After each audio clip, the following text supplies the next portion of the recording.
हमको गुल्लक में पैसे डालना सिखाया जाता है, लेकिन गुल्लक में पैसे डालने से क्या पैसे बढ़ेंगे आपके? कभी किसी के पैसे बढ़ेंगे गुल्लक में डालने से कि हमने 100 रुपए उसमें जोड़ के डाले और बाद में आपको 102 मिले किसी को? तो वो गुल्लक वाला कॉन्सेप्ट नहीं चलेगा।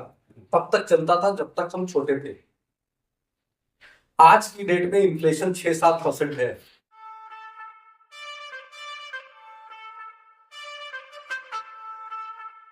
चीज होती है जिन पे हमें जानकारी होती है, और बहुत सारी ऐसी नहीं है कि नहीं कर पाते।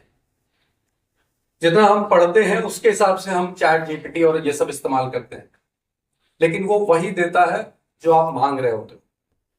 वो आपको वो चीज देता है जो आप मांगते हैं, आपकी समझ से नहीं देता। लेकिन अगर आप किसी के साथ जुड़ते हैं, एक एक्सपर्ट के साथ, तो वो आपको वो चीज देता है जो आपके लिए जरूरी है। तो अच्छे एक्सपर्ट के साथ जुड़ने पे ये होता है, क्योंकि अगर आपको कोई किसी तरह की दिक्कत होती है, बीमारी होती है, तो आप उस फील्ड के बेस्ट डॉक्टर के पास जाने की कोशिश करते हैं। जैसे आप लोग यहाँ बैठे, तो आपके पास जो मरीज आता होगा वो क्या करता है, वो आपसे बताता है कि हम ढूंढ के आए हैं आपके पास, एक्सपर्ट है इसलिए आए। वो ऐसे नहीं जाता किसी के पास। तो आज हम उस फाइनेंशियल प्लानिंग पे बात करेंगे। छोटे छोटे टॉपिक्स हैं, हार्डली 15-20 मिनट हम करेंगे उस, क्योंकि आप लोग सबसे पहले क्या करते हैं, आपकी जो इनकम आती है उसको क्या करते हैं, आप लोग खर्चा करने की सोचते हैं सबसे पहले। कौन कौन ऐसा है जो उसको सेव करके फिर खर्चा करने की सोचता है कोई ऐसा? देखिए एक हाथ आया, बिकॉज ये 10 साल से जुड़ी है तो इनको मालूम है पहले से कि पैसे आने के बाद पहले सेव करने हैं, इन्वेस्ट करने, देन खर्चा करना। तो अभी आप लोग क्या करते हैं, उल्टा करते हैं। पैसे आ गए, खर्चे की लिस्ट बना ली, पहले पहले खर्चा कर दिया, उस 1 लाख में पहले खर्चा कर दिया। अब जो बचेगा वो हम सेव करेंगे या इन्वेस्ट करेंगे। करते हैं सारे लोग, सभी यही कर रहे हैं। एक नॉर्मल मेंटालिटी यही बोलती है कि यही करते हैं, लेकिन जो थोड़ा बहुत भी समझ जिसके पास आ जाती है वो क्या करता है, पहले अपने पैसे सेव करता है, इन्वेस्ट करता है, बचा हुआ पैसा वो खर्चे के लिए निकालता है। क्या आपको मालूम था कि आपकी सैलरी 1 लाख होगी? नहीं मालूम था, लेकिन आपने खर्चे 1 लाख से ऊपर बना रखे हैं। उसमें क्रेडिट कार्ड, लोन, ये वो सब है। वहीं फाइनेंशियल प्लानिंग चाहिए। उस छोटी छोटी फाइनेंशियल प्लानिंग के आज हम टूल्स भी समझेंगे और फाइनेंशियल प्लानिंग समझेंगे। बहुत सारा आपने इसमें भी देखा कि हम किस तरह से अपने काम को करते हैं। जैसे आप लोग अपने काम में एक्सपर्ट हैं, उसी तरह से आपको फाइनेंशियल प्लानिंग में एक्सपर्ट तो हम नहीं बना पाएंगे, लेकिन हाँ कुछ हद तक आपको समझा पाएंगे इस छोटे से समय में कि आपको फाइनेंशियल प्लानिंग के लिए क्या क्या चाहिए होता है और क्यों करते हैं। सबसे पहले आपको समझना है कि जो भी चीज आप फाइनेंशियल प्लानिंग के तौर पे कर रहे हैं वो शॉर्ट टर्म नहीं, लॉन्ग टर्म। ये जो एक लाइन है यही आपको आगे तक ध्यान रखनी है, बिकॉज कोई भी चीज जो शॉर्ट टर्म के लिए है, शॉर्टकट है, वो लॉन्ग नहीं जाएगा। और आपको अपने पैसे अपने रिटायरमेंट तक के लिए रखने हैं, अभी जो आप कमा रहे हैं, बिकॉज रिटायरमेंट पे आप वो काम नहीं कर पाएंगे जो आज आप कर रहे हैं। तो वो पैसा ही आपका एक तरह से क्या होगा, हेल्प करेगा जो आपको आफ्टर रिटायरमेंट हो। तो सबसे पहले गोल प्लानिंग के तहत आपको समझना है कि अगर हमारी 30 ईयर्स की एज है तो हमारे पास क्या क्या गोल्स हैं। सबसे पहले जिनकी शादी नहीं हुई उनको मैरिज के लिए प्लानिंग करनी है, पैसे की।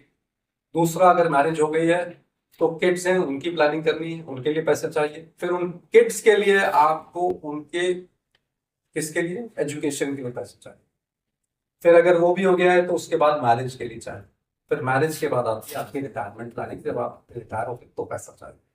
जो हम गोल्स की बात कर रहे थे सर, उसमें यही 3-4 गोल्स हैं जिनको ध्यान में रख के आप सारी फाइनेंशियल प्लानिंग करते हैं। अगर आपने ये नहीं किया तो क्या होगा, जो जो कह देगा आप वो कर लेंगे, ये कर लो वो कर लो, वो उसी तरह से चलता रहेगा। तो वो जो मिस मैनेज है उसको मैनेज करके प्लानिंग के तहत आप आगे बढ़े कि हमको करना क्या है। उस पैसे को जो हमने बचाया इस 1 लाख में से सेविंग एंड इन्वेस्टमेंट के लिए, उसको समझना है कि हमको कहाँ कहाँ लगा सकते हैं, क्या वेन्यूज होते हैं।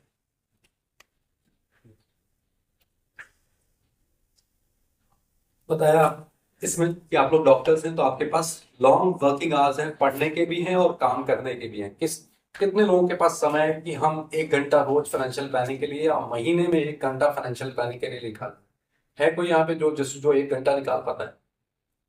आप लोग के पास है समय? तो किसी के पास है?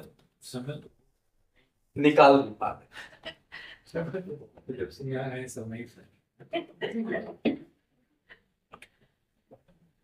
तो वो जो बिजी शेड्यूल है आपका, उसमें से कुछ समय निकालना है जब आप काम करें।